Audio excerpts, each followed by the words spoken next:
बहुत बहुत नमस्कार आप सबका, आपके साथ में रितिका पांडे। स्पेशल बुलेटिन देख रहे हैं। हमारा खबरों की शुरुआत जहाँ पूर्व प्रधानमंत्री स्वर्गीय अटल बिहारी वाजपेयी की जयंती 25 दिसंबर को देश भर में सुशासन दिवस के रूप में मनाई गई है। इस अवसर पर भंडारा में भारतीय जनता पार्टी ने भंडारा नगर परिषद, विभिन्न सामाजिक संगठनों और नंद गोपाल फाउंडेशन के संयुक्त तत्वाधान में भव्य स्वच्छता अभियान का आयोजन भी किया है। आपको बता दें, जहां पर अभियान की शुरुआत अटल बिहारी वाजपेयी और महात्मा गांधी की प्रतिमा पर माल्यार्पण करके हुई है। गांधी चौक से पोस्ट ऑफिस तक चौक स्वच्छता अभियान चलाया गया है। इस अवसर पर विधायक परिणय फूके, साथ ही साथ मुख्य अधिकारी जुम्मा प्यारे, नवनिर्वाचित नगराध्यक्ष मधुरा मदनकर, साथ ही साथ नगर सेवक और भाजपा पदाधिकारी बड़ी संख्या में उपस्थित रहे हैं। भंडारा से हंसराज की रिपोर्ट देख रहे हैं आप। सर्वप्रथम श्रद्धेय अटल बिहारी वाजपेयी यांच्या जयंतीनिमित्त त्यांना आम्ही त्यांना आम्ही एक आमच्याकडून त्यांच्या स्मृतीस आम्ही अभिवादन करतो।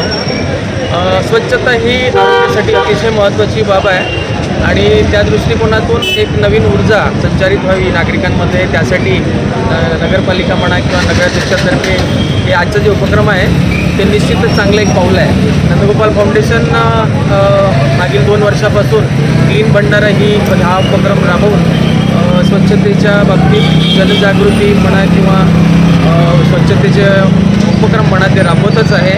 तर त्या दृष्टिकोनातून हे एक चांगली सुरुवात आहे आणि ही फक्त चांगली सुरुवात फक्त एवढ्यावरच नाही तर सातत्याने एक शहर स्वच्छतेचा कृती आराखडा तयार करून नगरपालिकेने त्यावर काम करणं खूप आवश्यक आहे असं मला वाटतं। माजी प्रधानमंत्री आपले अटल बिहारी वाजपेयी यांचं जयंतीनिमित्त आम्ही स्वच्छता अभियान इथे राबवलं आहे आणि एक सुशासन दिवस म्हणून त्यांचं जयंती मनवलं जातं। मला एवढंच सांगायचं आपल्याला की या सुरुवात आम्ही नगर परिषदचं स्वच्छता अभियानपासून सुरुवात केलेली आहे आणि सुरुवात आमची चांगली झालेली आहे। आमचा एंडही चांगलाच होणार आणि चांगले कामं करून दाखवणार, एवढं मी आपल्या सगळ्यांना हमी देते। म्हणजे काय भूमिका राहणार नगरपालिकेमध्ये 3 महिने तुमची सुरुवात कोणते काम राहणार? सर्वात आधी तर पाण्याची व्यवस्था, जे रखडलेलं काम आहे पाईपलाईनचं ते पूर्ण करण्याचं काम करणार आहे आणि रस्ते, इथल्या रस्त्यांची खूप दुरावस्था झालेली आहे, ते सुद्धा काम आधी व्हायला पाहिजे आणि शिक्षणाच्या बाबतीत असो आरोग्याच्या बाबतीत। रायपुर खुर्द इलाके से 2 नाबालिग बच्चों की लापता होने की खबर सामने आई है। बच्चों की पहचान निशांत और आयुष के रूप में हुई है, जिनकी उम्र 9 से 12 वर्ष के बीच में है। दोनों कल दोपहर 3 बजे से 4 बजे तक घर से निकले, वापस नहीं लौटे। परिजनों ने काफी तलाश के बाद दमौली जागरा थाना में शिकायत दर्ज कराई है। पुलिस ने मामला दर्ज कर जांच शुरू कर दी। आसपास के सीसीटीवी कैमरों की फुटेज खंगाली जा रही है और स्थानीय लोगों से पूछताछ भी की जा रही है। बता दें आपको, पुलिस प्रशासन ने आम जनता से अपील की है, साथ ही साथ आपको बता दें अपील की गई है, यदि किसी बच्चे के बारे में जानकारी हो तो तुरंत नजदीकी पुलिस स्टेशन या मौली जागरा, जी हाँ, जागरा थाने को सूचित करें। मामले की गंभीरता को देखते हुए पुलिस हर पहलू से जांच करेगी। चंडीगढ़ से जगदीश कुमार की खास रिपोर्ट। बड़वास के बेराही इलाके में मंगलवार शाम ट्रक की ठोकर से स्कूटी सवार मां बेटी की दर्दनाक मृत्यु हो गई। दुखद खबर है, जबकि पड़ोसी महिला गंभीर रूप से घायल हो गई है। मृतक मां, पिता और बच्ची की पहचान, जी हाँ, सुशीला सेन और उनकी 4 वर्षीय बेटी दुर्गा सेन के रूप में हुई है। जानकारी के अनुसार सुशीला सेन अपनी बेटी, जी हाँ आपको बता दें, अपनी बेटी और पड़ोसी प्रेमपति सिंह के साथ स्कूटी से मटवास बाजार से घर लौट रही थी, तभी टिकरी की तरफ जा रहे ट्रक ने उन्हें जोरदार टक्कर मार दी है। दुखद खबर है, आपको बता दें, जहां घटनास्थल पर ही बेटी की मृत्यु हो गई है। मां भी अस्पताल ले जाते समय दम छोड़ चुकी। पुलिस महिला का उपचार जारी है, जी आपको माफी चाहेंगे, पड़ोसी महिला का उपचार जारी है। वहां चालक रिंकू गुप्ता को ग्रामीणों और मटवास पुलिस ने नदहा पुलिया के पास पकड़ लिया है। पुलिस ने आरोपी के खिलाफ मर्ग दर्ज कर जांच शुरू कर दी। सीधी से अमित मिश्रा की स्पेशल रिपोर्ट। वार्ड नंबर 7 ईदगाह में बाड़ी के पीछे भगवती नगर के निवासियों ने बिजली, पानी और सड़क जैसी मूलभूत सुविधाओं की कमी के विरोध में सड़क पर बैठकर प्रदर्शन किया है। लोगों का कहना है कि कॉलोनी में सड़क नहीं है, बिजली की पोल ना होने से अंधेरा रहता है, जिससे सुरक्षा पर असर पड़ रहा है। स्थानीय निवासियों ने बताया है कि उबड़ खाबड़ रास्तों के कारण बच्चों को स्कूल जाने में परेशानी होती है और बदमाशों द्वारा चोरी जैसी घटनाएं बढ़ जा रही हैं। इस दौरान बाईपास रोड पर चक्का जाम की सूचना पर पुलिस और तहसीलदार गौरीशंकर बैरवा मौके पर पहुंचे और लोगों की समस्याएं सुनी। निवासियों ने प्रशासन से जल्द समाधान की मांग की। गुना से विनोद सोनी की खास रिपोर्ट। जी क्या नाम है आपका? क्या नाम है आपका? सीमा भाई। कहाँ रहते हो आप? ईदगाह बाड़ी। ये बता क्या समस्या आ रही है? लाइट की, क्या कैसी? लाइट, पानी, हाँ। रोड, नाली कुछ भी नहीं है। कब से नहीं है? हमें 5-6 साल हो गए। हाँ, तो आपने शिकायत नहीं की? शिकायत कर दी, तो फिर? दरखास्त सब रखी है हमारे पास, फिर का सब बहुत कर लेते हैं। हाँ, और लाइट वाले लाइट ऐसे ले लेते हैं हम, तो लाइट भी काट भी वाले आ जाते हैं। हम नहाएंगे धोंगे बाथरूम में, हमने छतन पैसे काट रहे हैं, घरन में चढ़ चढ़ के नहीं रसैनी लगा के हैं? हमारे घरन में चोट धस रहे हैं। एक जनी के गले से चढ़ कर 6 बज रही थी, शाम के दिया बत्ती को टाइम है, तो जब ही शाम के चढ़ वहाँ के गले से चढ़ के मंगलसूत्र छोड़ा लेगा। लाइट नहीं थी उस समय? नहीं दी, नहीं थी। एक जनी की 70,000 की चोरी हो गई, बाकी टीवी में भी सभी कुछ ले गए। बताओ हम क्या करें? तो बिजली विभाग से बात नहीं की आपने? सब कर ली, सबसे बात कर। खबरों की बात करें तो तेजगढ़ रेंज के बंशीपुर बीट के जंगल में आज वयस्क तेंदुए का शव मिलने से इलाके में हड़कंप मच गया है। जब आपको बता दें, शव जबेरा के पास नाले के पास पड़ा हुआ मिला। इसकी सूचना चरवाहे ने तुरंत वन विभाग को दी थी। वन मंडल अधिकारी ईश्वर जरांटे, वन मंडल अधिकारी प्रतीक दुबे और तेजगढ़ रेंजर नीरज पांडे के नेतृत्व में तेंदुए के शव को कब्जे में ले लिया गया है और प्रारंभिक जांच के बाद पोस्टमार्टम कराया गया।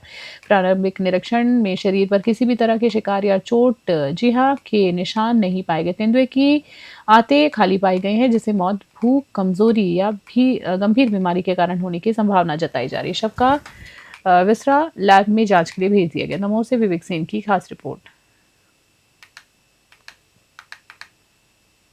आज सुबह वन परिक्षेत्र तेजगढ़ अंतर्गत बीट बंसीपुर के कक्ष क्रमांक P42 में सुबह चरवाहों द्वारा सूचना दी गई कि एक तेंदुआ मृत अवस्था में नाले के किनारे पड़ा हुआ है। जैसे ही सूचना हमारे स्टाफ को प्राप्त हुई, हमारा स्टाफ तत्काल मौके पर गया और वहां से जानकारी दी और यही जानकारी हमारे द्वारा वरिष्ठों को दी गई। दोपहर में हमारे वनमंडल के मुखिया, वनमंडल अधिकारी महोदय, उप वनमंडल अधिकारी महोदय तेंदुखेड़ा और ब्लॉक जबेरा और तेंदुखेड़ा के पशु चिकित्सा अधिकारी मौका स्थल पर पहुंचे। पोस्टमार्टम और पंचनामा इत्यादि की कार्यवाही उपरांत उनकी उपस्थिति में शवदाह का किया गया। खबरों की बात करें, तिलक वार्ड क्षेत्र में आज 2 आवारा बैलों के लड़ने से उग्र होने पर वे सीधे काम कर रहे मजदूरों पर टूट पड़े। घटना मरही थाना मंदिर के पास सामने वाले निर्माण के दौरान हुई है। इनमें 2 महिला और 1 पुरुष मजदूर भी गंभीर रूप से घायल हैं। आपको जिला अस्पताल में इलाज के दौरान एक मजदूर के हाथ की हड्डी के क्रैक होने की पुष्टि हुई है। पार्षद नफीस मिर्जा ने नगर पालिका को जिम्मेदार ठहराते हुए कहा कि लंबे समय से आवारा पशुओं की समस्या बनी हुई है और शिकायतों के बावजूद कोई ठोस कदम नहीं उठाया गया है। उन्होंने घायल मजदूरों के लिए मुआवजे और शहर में पशुओं पर नियंत्रण रखने की मांग की। घटना का वीडियो भी सामने आया है, जिसमें बैलों की लड़ाई और मजदूरों पर टूटते हालत स्पष्ट दिखाई दे रहे हैं। प्रशासन ने सभी घायल मजदूरों का उपचार सुनिश्चित किया। बैतूल से कमलाकर तायड़े की स्पेशल रिपोर्ट। कल जो है ये सीधी नगर पालिका की लापरवाही उजागर हो रही है। क्या हुआ, कल 2 सांड इतना लड़ रहे थे, पहले उनने ग्राउंड में हड़दंग मचाए, उसके बाद इधर जो आए तो उनने 3 मजदूरों को घायल कर दिए। एक तो अभी तक हॉस्पिटल में एडमिट है और नगर पालिका इस ओर बिल्कुल ध्यान नहीं दे रही, जबकि मुख्यमंत्री जी का कार्यक्रम था तो उन्हें व्यवस्था बढ़ाना था। और ये सांडों को पकड़ने का कई बार बोल चुके हैं हम। वो क्या करते हैं, फॉर्मलिटी के लिए जैसे अभी आप आवाज़ उठाओगे तो वो एक गाड़ी घुमा देंगे और उसके बाद बराबर कर देंगे। जो घायल है उसकी क्या कंडीशन है अभी? उनका पैर फ्रैक्चर है एक का और 2 भाइयों को हाथ में यहाँ। तो वो लोग कहाँ है अभी? वो एक तो हॉस्पिटल में एडमिट है, 2 लोगों ने उपचार करा के घर पे अपने आराम कर रहे हैं। ये जो लोग घायल है इनका ट्रीटमेंट कौन करवा रहा है? ये देखिए, अभी तो हम लोगों ने मानवता के नाते ले गए थे, उनका इलाज कराया। वैसे जिला जेल की जमीन जिसे शासन ने अधिग्रहित किया था, फर्जी तरीके से भोपाल की Emerald Heights private limited company को रजिस्ट्री कर दी गई है। फरियादी बलराम उइके ने तहसीलदार कार्यालय में शिकायत दर्ज कराई और दावा किया है कि जमीन उनके पुरखों की थी। वर्तमान में उनके मां कमो उइके के नाम पर राजस्व रिकॉर्ड में दर्ज है। बता दें आपको, बलराम का कहना है कि उन्हें ये जानकारी तब मिली जब जेल परिसर स्थित हनुमान मंदिर दर्शन के लिए पहुंचे। प्रशासन ने फरियादी को सिविल कोर्ट में आदेश लाने को कहा है। बता दें, 600 करोड़ रुपए की मूल्य की इस जमीन को लेकर आदिवासी समुदाय में गुस्सा है। मीडिया और प्रशासन पर आरोप है कि इस मामले को दबाने की कोशिश की गई है। अब सवाल यह है कि क्या शासन और प्रशासन इस महाफर्जीवाड़े पर जवाब देगा या आदिवासियों का हक जो है वो दबकर रह जाएगा। मामला जांच की दिशा में आगे बढ़ेगा और फिर फाइल में भी ठंडा हो जाएगा, या देखना बाकी है। बैतूल से कमलाकर तायड़े की स्पेशल रिपोर्ट। क्या नाम है आपका? मेरा नाम बालाराम उइके साहब। बालाराम कहाँ के रहने वाले हो? भाजपुर। कहाँ आए थे आज? हम यहाँ पे तहसीलदार पटेल साहब के आए थे। क्यों आए? हम आए थे हमारी जमीन के लिए मांगने के लिए आए थे। कौन सी जमीन है आपकी? हमारी जिला जेल बैतूल की जमीन है। कितनी जमीन है ये? वो 26 एकड़ 22 डिसमिल में है, वो पूरी बाउंड्री हमारी। तो आपको कैसे पता चला कि जमीन आपकी? मैं जेल में जाता हूँ हनुमान जी के मंदिर में, तो उन्होंने बोला कि भैया आपने जगह बेची क्या? तो मैंने नहीं बेची। किसने बोला आपको ऐसा? वहाँ के जो हमारे जो नौकरी करने वाले, उन्होंने बोला भैया जगह बेची क्या? तो हमने नहीं बेची। फिर हम यहाँ पे आए, कागज पत्तर निकाले, रजिस्टर निकाले। रजिस्ट्री किसके नाम पे? वो 4 लोगों के नाम निकला, तीन जने। वो भौसार सोनी है, महाराज कौन कौन है। और आपके यहाँ? हमारी कोई सही नहीं है उसमें, न कोई हमने बेची नहीं है। नहीं। खास बुलेटिन में इतना ही। बने रहे न्यूज़ 21। फिलहाल के लिए नमस्कार, जय हिंद।